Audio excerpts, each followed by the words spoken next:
Саламатсыздар ма, қайырлы күн. Сіздерге Nearpod онлайн платформасы арқылы сабақтарды жасау әдістерін көрсетемін. Nearpod онлайн платформасы бұл қашықтықтан онлайн сабақтарды ұйымдастыруға, сонымен қатар оқыту материалдарын жасауға, түрлі тапсырмаларды әзірлеуге және де студенттерді бағалауға, студенттермен кері байланыс орнатуға мүмкіндік беретін арнайы платформа болып табылады. Nearpod онлайн платформасына жұмыс жасау үшін Яндекс және Google браузерлерде nearpod.com деп жазып, поиск найти іздейсіздер. Бірінші ашық тұрған Nearpod Make Every Lesson Interactive. Осы сайтқа кіреміз. Ашылған осы бірінші сайтта Nearpod онлайн платформасының беті ашылады. Және де бұл ағылшын тілінде, бұны біз орыс тіліне ауыстырып ала аламыз. Яғни мышкамыздың оң жағын басып, перевести на русский батырмасын басамыз. Русский батырмасын басылған кезде бұл сайт орыс тіліне аударылады. Бұл жерде учитель деген жерге барып, алдымен регистрациядан өтесіздер, яғни тіркелесіздер. Регистрацияны басасыздар. Бұл сайтқа тіркелудің екі жолы бар. Егер де Google аккаунттарыңыз болса, онда Google аккаунт арқылы, немесе төменде тұрған бағандарға аты жөндеріңізді және почталарыңызды жазып тіркелесіздер. Бірінші first name деген жерге өздеріңіздің аттарыңызды жазасыздар.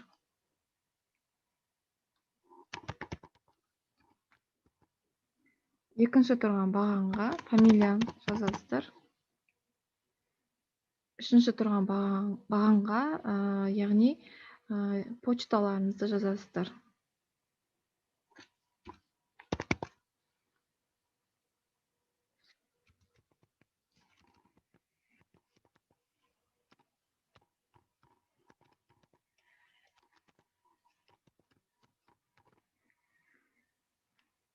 Және де пароль жазылады.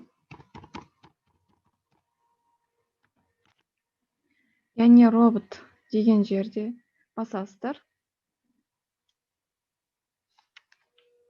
Және де ең соңында келісемін деген жеріне птичка қойылу керек. Сөйтіп, сіздер регистрациядан өтіп, sign up деген жеріне барып тіркелу керек.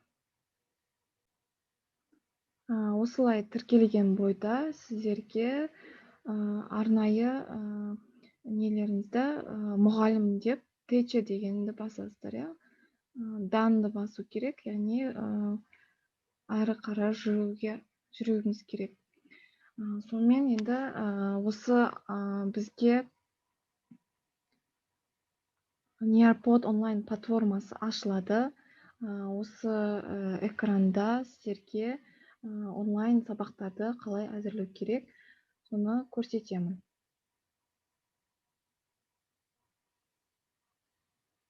Создать деген жеріне барасыздар. Создать уроки.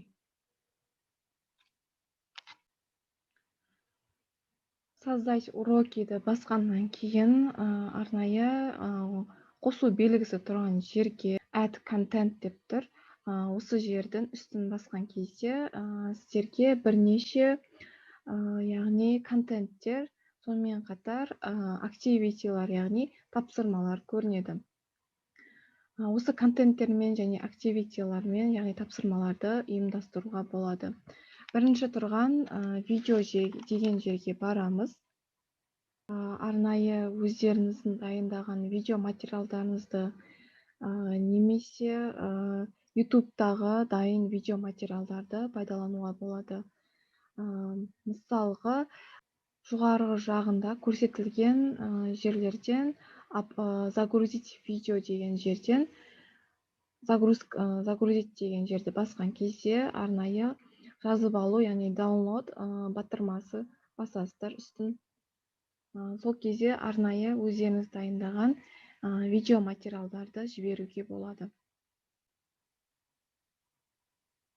Осы видео материалдардын бирөөгүн тандап, открыть деп басабыз.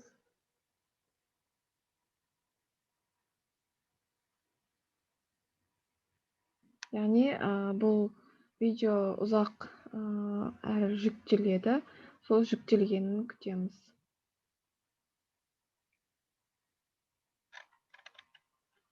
Жүктеледі. Бұл өздеріңіздің компьютер болмаса ноутбуктеріңізден жүктеп алуға болады. Енді келесі YouTube'дан қалай жазып алу керектігін көрсетемін. YouTube деген жеріне барамыз. Бағаны бар. Осы жерге YouTube каналында бізге қажетті видеомызды ссылкасын копировать етіп аламыз.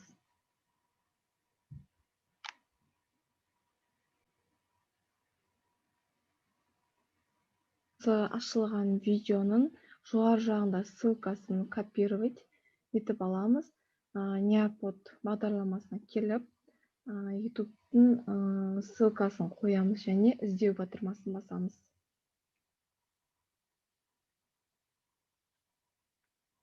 Бізге видео материал көрінеді. Видео материалдың үстін басып, әрі қарай соңғы астыңғы жағында сохранить деген жері болады. Save ағылшын тілінде болмаса, егерде орыс тілінде ауыстырып алған болсаңыздар, онда сохранить деген жерін басасыздар. Бізге видео материалымыз көрінді. Осы видео материалды әрі қарай студенттерге көрсетілімге жіберуге болады. Және де осы видео материалдың үстіне активитиларды, яғни тапсырмаларды видео материалдың үстіне жүктеуге болады. Ол үшін белгілі бір минутына дейін видеомызды әкелеміз. Және де 0 және 43 секундында тапсырмаларды студенттерге жіберуге болады. Ол үшін төменгі жақта плюсик, яғни add activity'ді басамыз батырмасын. Сол кезде екі тұрған тапсырманың біреуін таңдаймыз. Бірінші тұрған тапсырмада open-ended question, бұл жерге, яғни ашық сұрақтарға студенттерге жалпы қарапайым сұрақтар беруге болады. Мысалға, эндоскопиялық зерттеу әдістері дегеніміз не?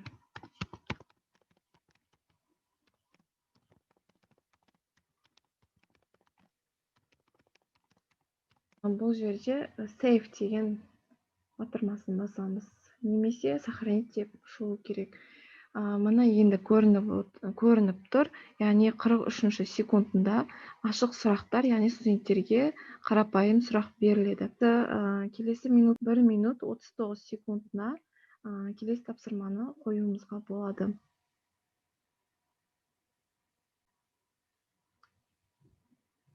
Және де видеоға тапсырма жүктеп болғаннан кейін соңында save немесе сохранить батырмасын басылу керек.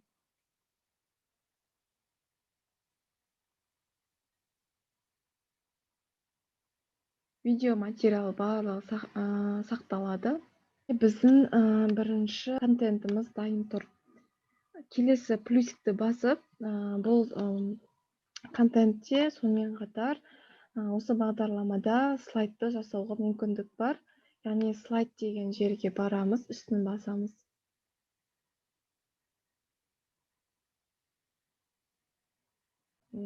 Слайд контентінде дизайндарын таңдауға болады. Презентацияның дизайнын таңдап аламыз. Дайын материалды осы жерге әкелуімізге болады.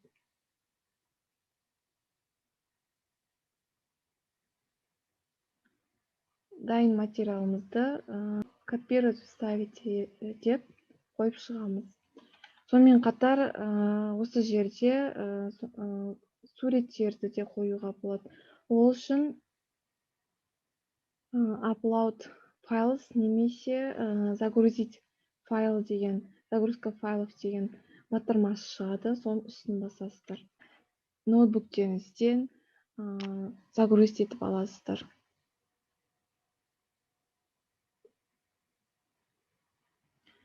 Осылай суреттерді қоюға болады. Бірнеше презентация түрлерін жасауға мүмкіндік береді. Ең соңында аяқтап болғаннан кейін сохранить и выйти батырмасын басылу керек.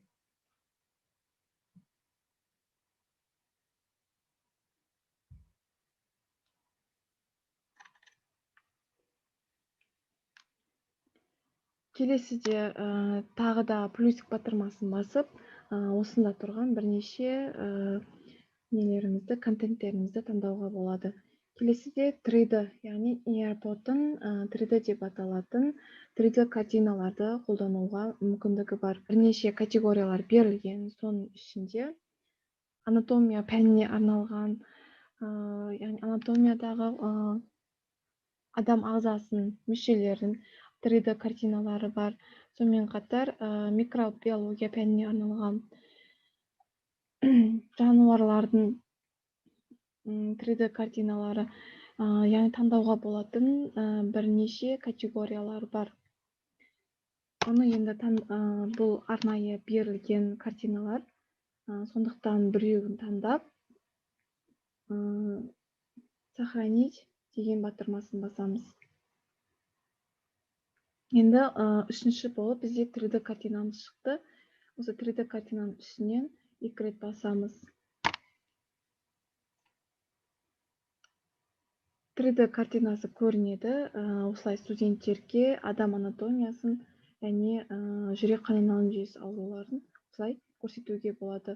Бұл 3D картинаны айналдыруға, сонымен қатар көлемін үлкейтіп, кішірейтіп көруге мүмкіндік бар.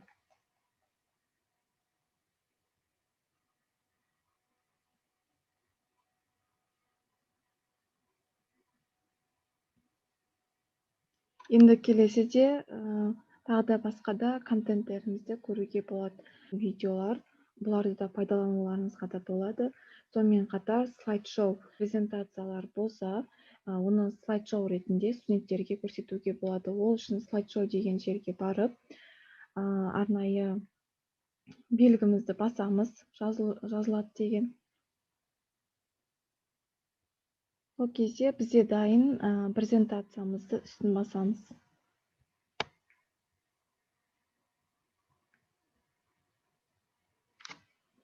Осылай бірнеше осы презентацияларды қосып студенттерге беруге, яғни сабақтарды өткізуге болады. Келесі контенттер аудио материалдарыңыз болса, яғни студенттерге сіздер аудио материалдар дайындаған болсаңыздар, онда аудионың суреті көрсетілген батырманы басасыздар. Дайын аудиоларыңызды несімен загрузить деген батырмасын басу арқылы аудио материалдарыңызды жүктеп алуларыңызға болады. Келесіде, егер де PDF формада презентацияларыңыз дайын болса, онда студенттерге PDF формада дайын презентацияларды жүктеуге болады. Дәл жаңағыдай загрузить батырмасын басамыз. Дайын PDF ретінде дайындалған арнайы PowerPoint-тан презентацияны PDF формасына конвертациялап аламыз. Сол кезде барып, бізде эндоскопия зерттеу әдістеріне дайындалған PDF презентациямыз ашылады. Осы контенттер арқылы түрлі тапсырмаларды, сонымен қатар презентацияларды бірнеше түрде салуға, аудиоматериалдарды, 3D картиналарды, видеоларды көрсетуге мүмкіндіктер бар. Сонымен қатар ендігі біздегі қолданылатын тапсырмаларымыз. Бірінші тұрған activity time to climb деп аталады. Шыңға шығу уақыты. Осы activity'дің үстін басамыз.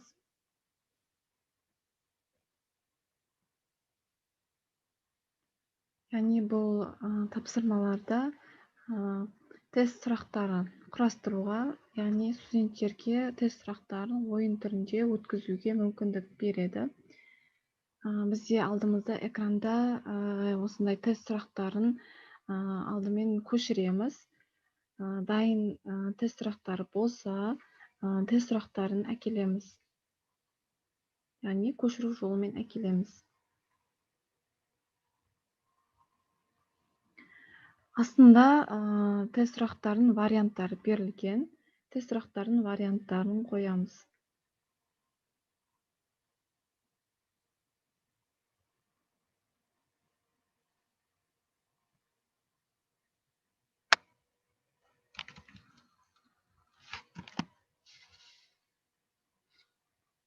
Тест сұрақтарының варианттарын қойып болғаннан кейін дұрыс ответін басамыз.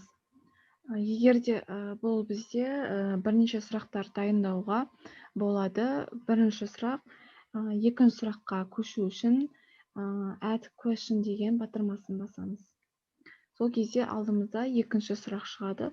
Осылайша бірнеше сұрақтарды дайындап, осы тапсырманы ең соңында болғаннан кейін save, яғни сохранить батырмасын басамыз.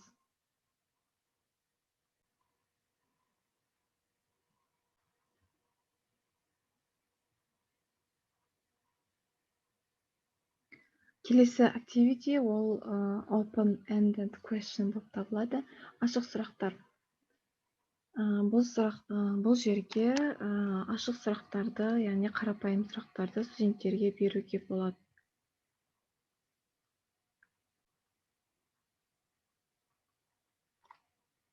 Мысалға, осы жерге эндоскопиялық зерттеу әдістері дегеніміз не деген сұрақты қояйық.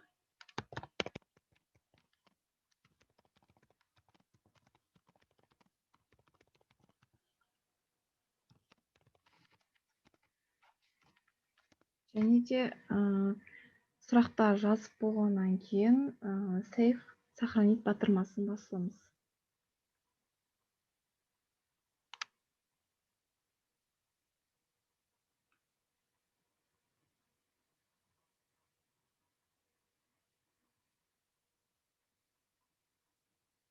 Келесі activity matching pairs деп аталады. Яғни сәйкес жұбын табуға арналған тапсырмалар болып саналады. Бұл тапсырманы орындау үшін арнайы add pair деген жеріне батырмасына барамыз. Яғни текстті жазамыз.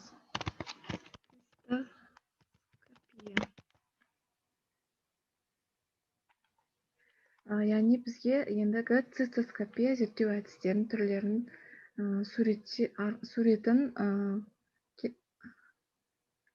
суретін жазып алуымыз керек.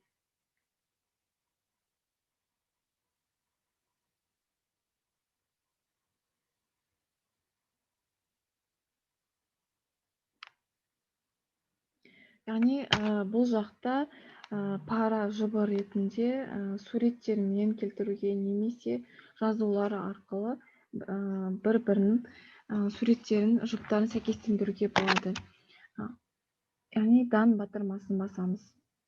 Келесі жұптарды таңдау үшін дәл жаңағыдай қылып add pair деген батырмасын басып, текстіміз жазамыз.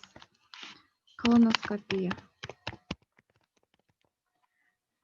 Ендігі колоноскопия зерттеу әдісінің суреті керек болады. Add an image деген жерге барып, загрузить батырмасын басамыз. Яғни колоноскопия зерттеу әдістерін суретін тауып жүктейміз.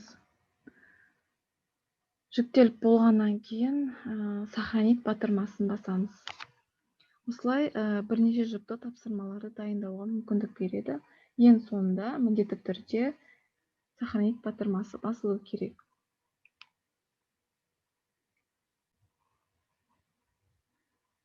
Activity quiz деп аталады, яғни бұл жерге тест сұрақтарын қоюға болады. Бұл бізде quiz бірінші тұрған activityге ұқсас келеді. Тест сұрақтар қойылады. Яғни дайын тест сұрақтар қойылып, Tesттің варианттары жазылады. Сөйтіп, бірнеше тестті құрастыруға мүмкіндігі бар. Келесі draw it деп аталады, яғни сурет салу. Бұл жерде де студенттерге тапсырмалар беру арқылы, яғни студенттердің шығармашылық тапсырма беру арқылы олардың сурет салады студенттер. Мысалға, бұл жерде дайын егерде рефлексия арналған тапсырмалар болса, тапсырмаларды жүктеуге немесе студенттерге тапсырмаларды жазбаша беріп, және де студенттер сол тапсырманы сурет салу арқылы белгілеп кете алады. Тапсырма жасалып болғаннан кейін міндетті түрде save батырмасы басылу керек. Келесі activity бұл collaborate board деп аталады. Яғни бұл жерде студенттерге яғни тақтада тапсырмалар беріледі, яғни жазбаша орындайтын тапсырмалар.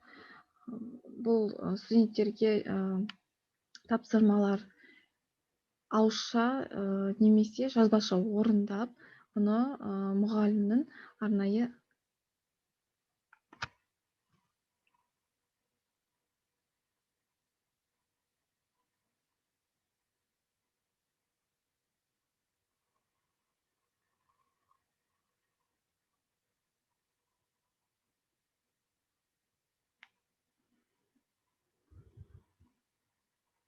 келесі activity collaborate board деп аталады. Яғни бұл студенттерге ашық сұрақ ретінде бірнеше тапсырмалар беріледі. Яғни тапсырманы оқытушы жоғары жағында интертопик деген жерге жазады. Эндоскопия зерттеу әдістері дегеніміз. Эндоскопия дей салайық.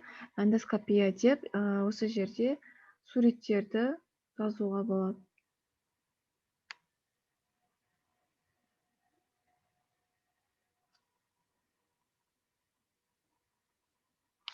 Осы сурет арқылы осы эндоскопия зерттеу әдістеріне студенттер анықтама беру керек. Осы тақтаның дизайн түрлерін таңдап алуға болады. Тапсырма студенттерге барады. Сол кезде студенттер жауабын жазады. Және ол осы тақтада ілініп тұрған жауаптары осылай келеді студенттердің. Ең соңында болғаннан кейін save батырмасын басамыз.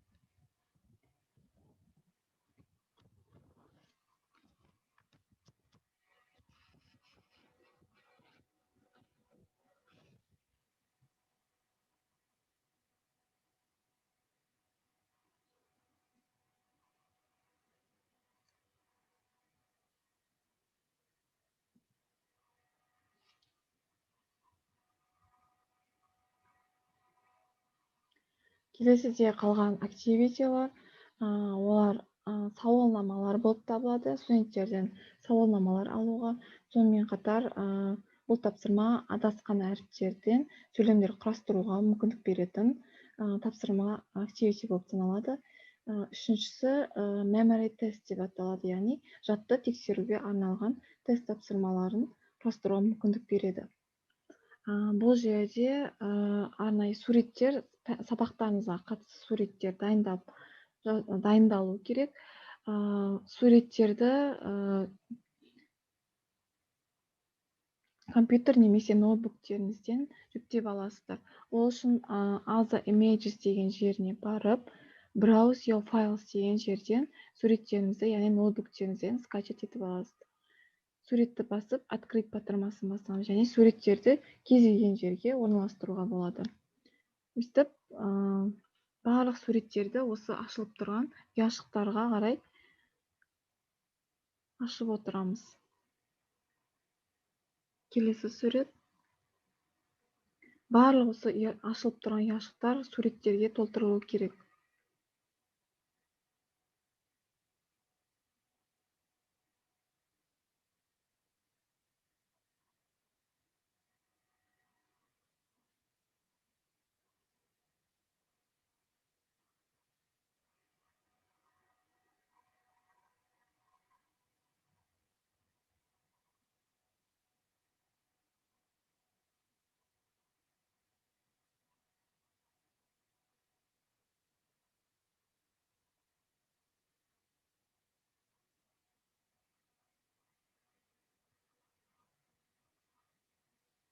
Тапсырма болғаннан кейін дан батырмасын басамыз.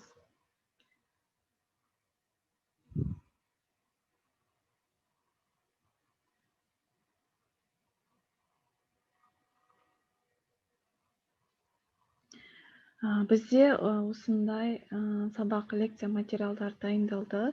Эндоскопиялық зерттеу әдістеріне дайындалған материалдар болып саналады. Ендігі сіздерде осы контенттерді, тапсырмалардың түрлерін, үлгілерін, презентацияның түрлерін, аудио, видео тапсырмаларды, сонымен қатар 3D картиналарды пайдаланып сабақтарыңызды ұйымдастыруға болады. Сонымен қатар әртүрлі осындай активити тапсырмаларды да қолдансаңыздар да болады. Ендігі бізде сабақ дайындалып болды. Ең соңында міндетті түрде save деген батырмасын басамыз.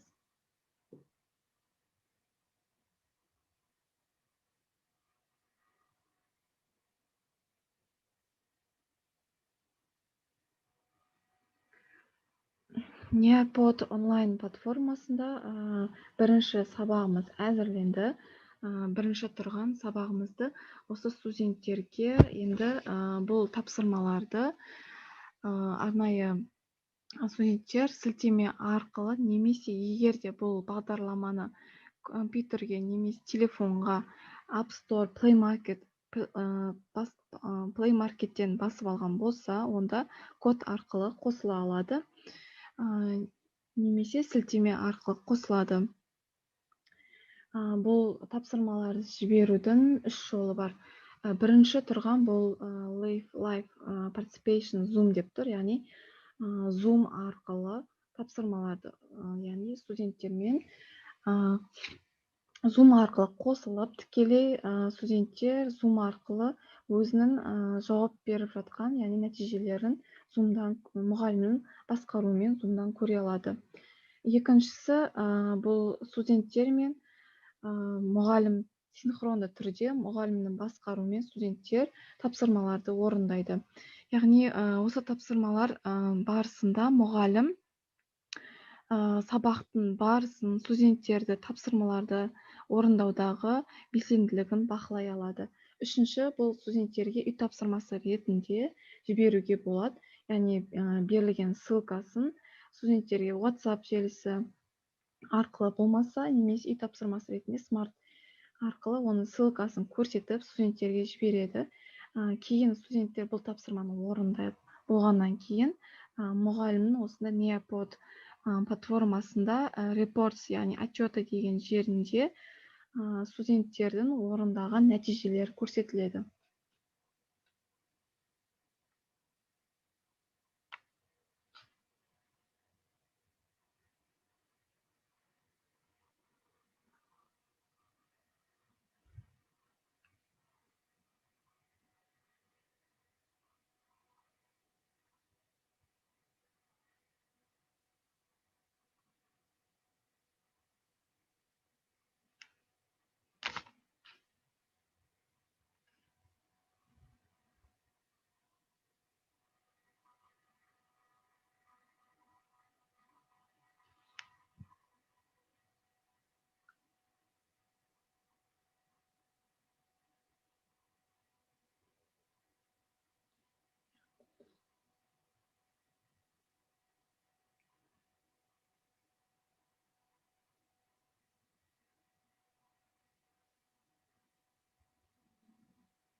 Студенттердин тапсырмалар барысында әр тапсырмада алган балдарын, яғни бағаларын, нәтижелерін көру үшін алдымен reports деген жеріне барып, соңғы аяқталған нәтижелерін көрсетуге болады. Яғни ал жерде қатысқан студенттердің саны көрсетілген, әрбір тапсырмада жинаған балдары, яғни пайыздармен көрсетілген.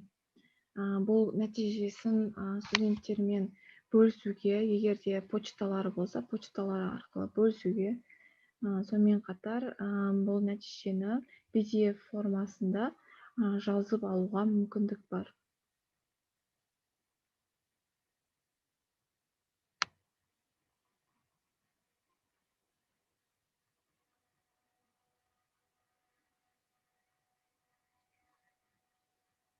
Осылай студенттердің нәтижелері көрсетіледі. Әрбір тапсырмада алған және яғни жауап берген жауаптармен көрсетіледі. Қорытындылай келе, бүгін сіздерге осы Неопод бағдарламасында онлайн платформасында сабақ материалдарын жасаудың әдістері көрсетілді. Назарларыңызға рахмет.